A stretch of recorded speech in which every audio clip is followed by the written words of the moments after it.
Welcome to this LogixOne Operator for Zoho CRM instructional video. In this video, we're going to demonstrate just how simple and easy it is for you to install LogixOne Operator for Zoho CRM into your own Zoho CRM environment.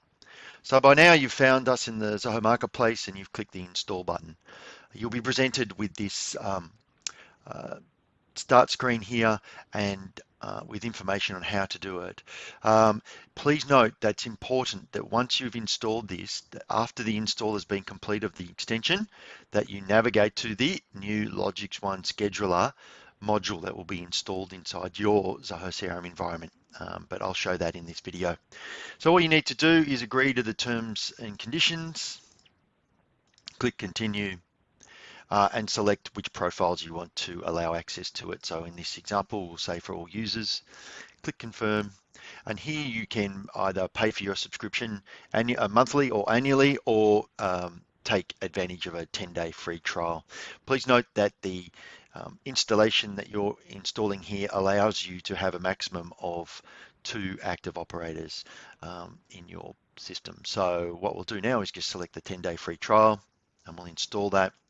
And then we'll just wait for it to install. It does take around about 30 to 60 seconds to install, so please be patient while it installs.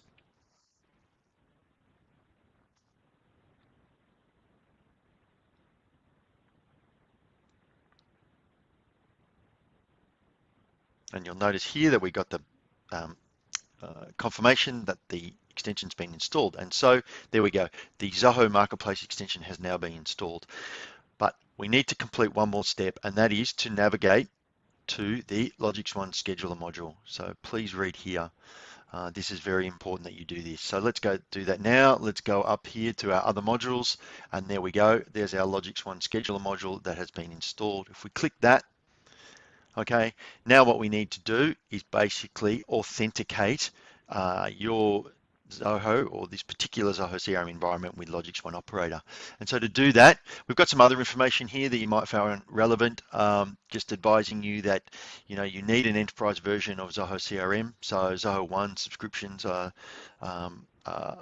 capable of installing this, or Zoho CRM Enterprise. Any of those versions will work.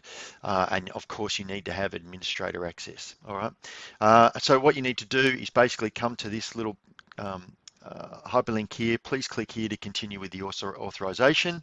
We'll click that, and then you'll be asked to authorize, just like any other Zoho Marketplace app that you've probably installed into your CRM environment. So we'll just click accept.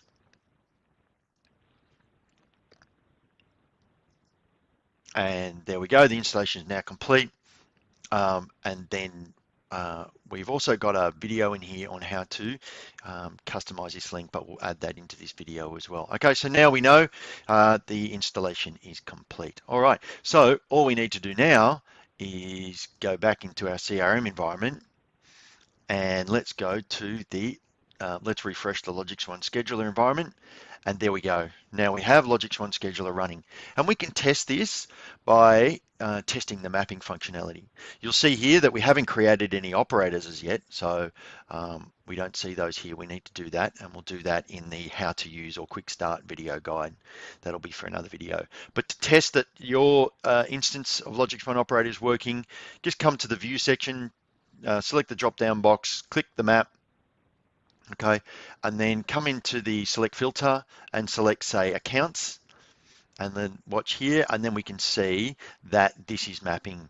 Okay, so if you've got any accounts here, I've got some accounts in Vic, in the state, and then I can click apply.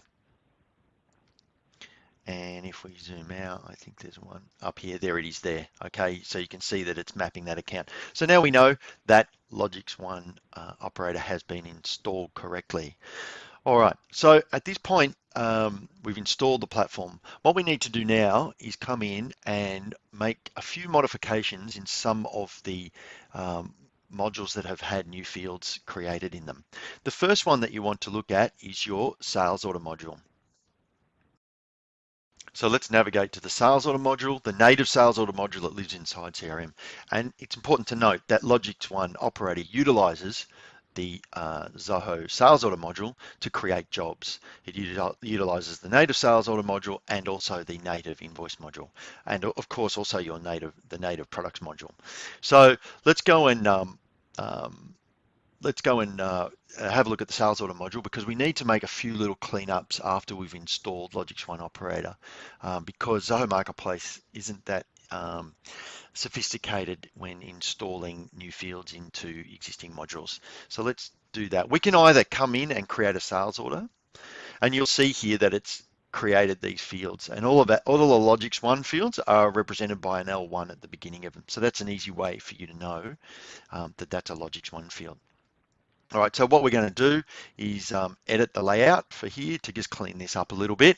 You can either do that from here by clicking Edit Page Layout, or what you can do is come into the settings, go to Customization, Modules and Fields, come down to Sales Orders and click Layouts, and then click the standard layout.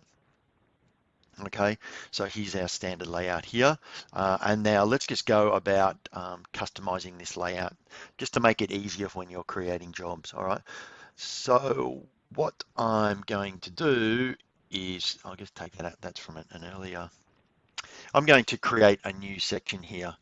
All right, so I'm going to grab the new section field, and I'm going to come down here and I'm going to put it under the sales order information, and I'm going to call that LogixOne Operator Fields. You can call this whatever you like. Okay, so now I've got a new section here. And now what I'm going to do is I'm going to drag and drop any of these fields that begin with L1 into this section here, just to make it easier again. So the first field that we're going to grab is the LogixOne job starts. Okay, we're going to grab that field and we're going to put that down in here. So this is the start date and time. And then we're going to look for the LogixOne job ends, which is here, and we're going to drag that and we're going to put that to the right of that field. Okay, so we've got LogixOne job start, LogixOne job ends, and then we're going to put in the service frequency. So is it a one-time or a recurring event? So we're going to grab the LogixOne job service frequency job field, and we're going to bring that and we're going to drop that under there. Okay, and then we're going to grab the, sorry, we're going to move the LogixOne job service frequency underneath the job starts, and then we're going to grab the LogixOne repeat every, and we're going to put that underneath the job ends. Okay, and then we're going to grab the LogixOne job exclude days. So these are days that we don't want the jobs to occur. And then we're going to grab the LogixOne job repeat ends, and we're going to put that over here. And then we're going to grab the LogixOne operator, and we're going to put that there. And then we're going to grab the LogixOne job notification field, and we're going to put that there. And then we're going to grab the LogixOne job requires a signature, stick that there. And then the last field. Okay, then we're going to grab the LogixOne job notes and we're going to put that at the bottom here. Okay, so now we've got everything, all the fields that we need to create a job in the one section. It just makes it much easier for your operators and your admin team to be able to create their jobs here. Okay, so what we'll do is we'll just save that. Now, just a quick note, if you wanted to, what you could do is actually create a new layout that basically just contains the information that you want in your jobs.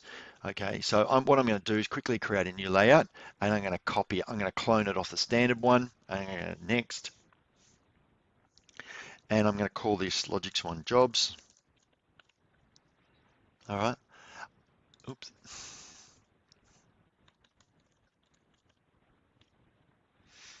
All right, and you can see, because I've cloned it off the standard one, it's already copied across the section here. All right, so it just makes it easy to do. But what I'm going to do is I'm going to remove some of these fields I can't remove, but I'm going to remove a lot of these fields. Okay, I'm going to remove sales order. I'm going to remove the carrier, the excise duty, because none of these fields are probably necessary for the purchase order, you may want to keep that. That's up to you. The customer number, we'll just remove all that. Pending. All right, so basically I'm just really cleaning it up. So really all I'm doing is basically having the job information. These fields here are in our demo system, so you might not have those. You might end up with only 3 or 4 fields, okay? I can take out the due date too. You may want to keep that in, that's up to you. But you can see what's important is that I'm keeping all of the LogixOne operator fields in here. You cannot, it's very important that you do not remove any of these fields or remove them because if you do, the system won't work. All right, so basically that's what I've done. I'll just move the address information up above the, sorry, that goes, where does that go? There, and then what I'll do is I'll just save that, and then I can assign access to it to different profiles. All right, so now you can see here that now all I've got is these fields here, so that when I go and create a job, I can use this layout to make it easier for my admin team to quickly create jobs. Okay, so that's sales orders. So the next module that we need to make some updates to is the invoices module. The way that LogixOne Operator works is that a sales order is used to create a job, and an invoice shows you the completed job information.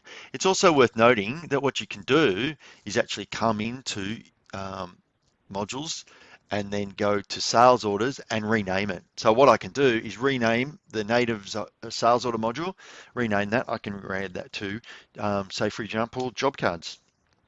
And then just call that the singular job card.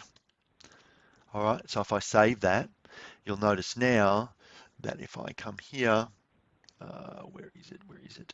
There it is there, okay? So now there's I've changed the native module's name from sales order into job cards. And so here I can go and create a job card.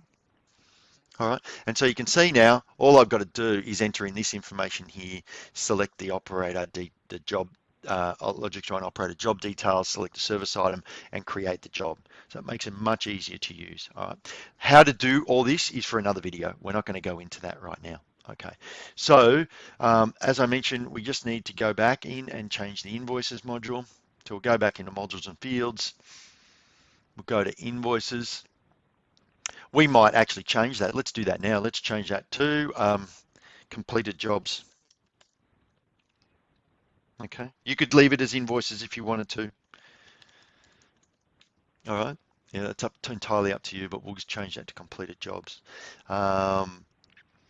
And then what we'll do is we'll go into the completed job. So actually what you're looking at in here is an invoice. All right, you can see that here from the URL. This is actually the invoices module. We've just changed the name of it.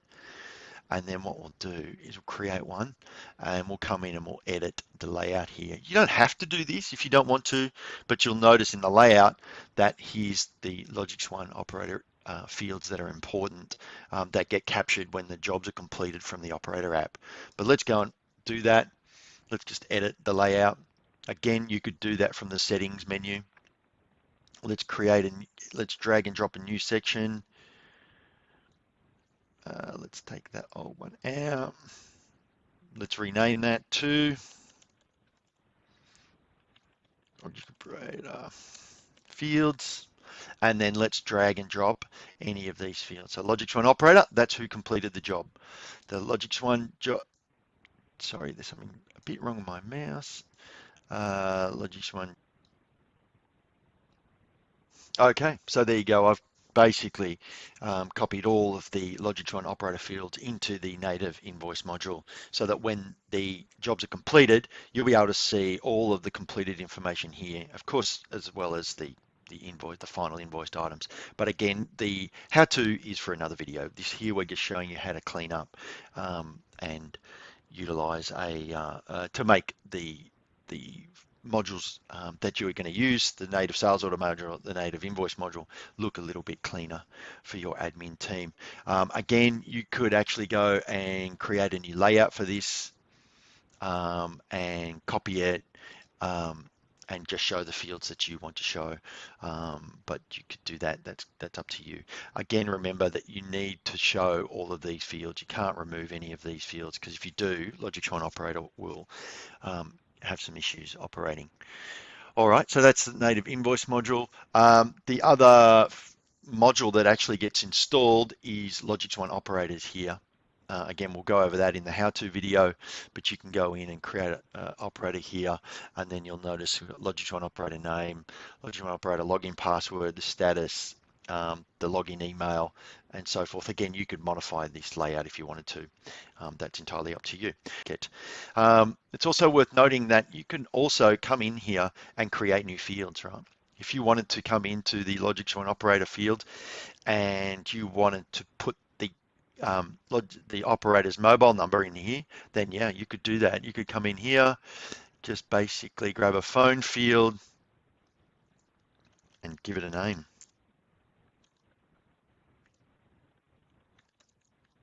All right. If you wanted to do that, you could do that. So given that we're using Zoho CRM, you've got a lot of function, a lot of capability to set up the system and modify and customize it to work to your to meet your business needs and requirements. So again, thanks for watching. If you have any questions, feel free to contact us using the details below. We'd be more than happy to assist you with your install and help you get started using LogixOne Operator for Zoho CRM. Thanks for watching.